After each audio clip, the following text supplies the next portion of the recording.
চলতি অর্থবছরের প্রথম ৯ মাসে রাজস্ব আহরণে লক্ষ্যমাত্রার চেয়ে ঘাটতি প্রায় ১ লাখ কোটি টাকা। এমন পরিস্থিতিতে মার্চ মাসেই সরকার ২০,০০০ কোটি টাকা ছাপিয়ে ঋণ নিয়েছে বলে বৃহস্পতিবার গবেষণা প্রতিষ্ঠান পিআরআই এর অনুষ্ঠানে বলা হয়। আসলে অর্থনৈতিক কর্মকাণ্ডকে তবে সরকার টাকা ছাপিয়ে মূল্যস্ফীতিকে উস্কে দেবে না বলে জানিয়েছেন অর্থমন্ত্রী আমির খসরু মাহমুদ চৌধুরী।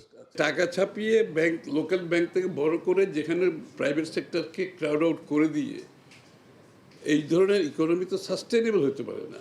প্রাইভেট সেক্টর যাতে ক্রাউড আউট না হয়, যাতে টাকা ছাপিয়ে হাই পাওয়ার্ড মানি আমাদেরকে ইনফ্লেশনারি সিচুয়েশন সৃষ্টি করতে না হয়, এই জায়গাটা আমরা থাকার চেষ্টা করতেছি। আমাদের পুরো ইকোনমিক পলিসির one of the major guideline and principal হচ্ছে এটা।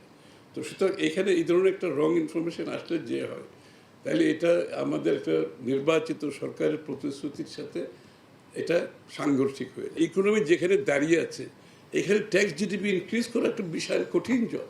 শনিবার সচিবালয়ে অর্থনীতির খবর সংগ্রহ করা সাংবাদিকদের সংগঠন ইআরএফ এর সঙ্গে প্রাক বাজেট আলোচনায় গভর্নর জানান ৫ ব্যাংক একীভূতকরণ নিয়ে সরকার এখনো চূড়ান্ত সিদ্ধান্ত নেয়নি।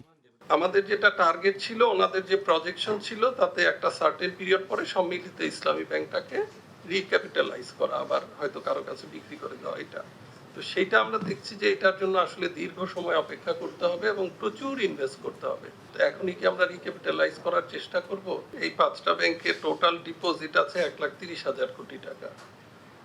এর মধ্যে আমরা যদি দেখি যে যেই লোন এন্ড অ্যাডভান্সে পারফর্মিং অ্যাজ যেই লোন, এটার পরিমাণটা হচ্ছে মাত্র 32,000 কোটি টাকা। অনুষ্ঠানে রাজস্ব আয় বাড়াতে কর ফাঁকি বন্ধের পাশাপাশি ফাঁকি ধরিয়ে দেয়া তথ্যদাতাদের পুরস্কারের ব্যবস্থা করা হবে বলে জানান NBR chairman. Track and trace যে মেথডটা, এটা করলে স্যার আমরা আশা করি যে এটা অনেকটাই কমে যাবে sir. Munnaf Rashid, star news, Dhaka.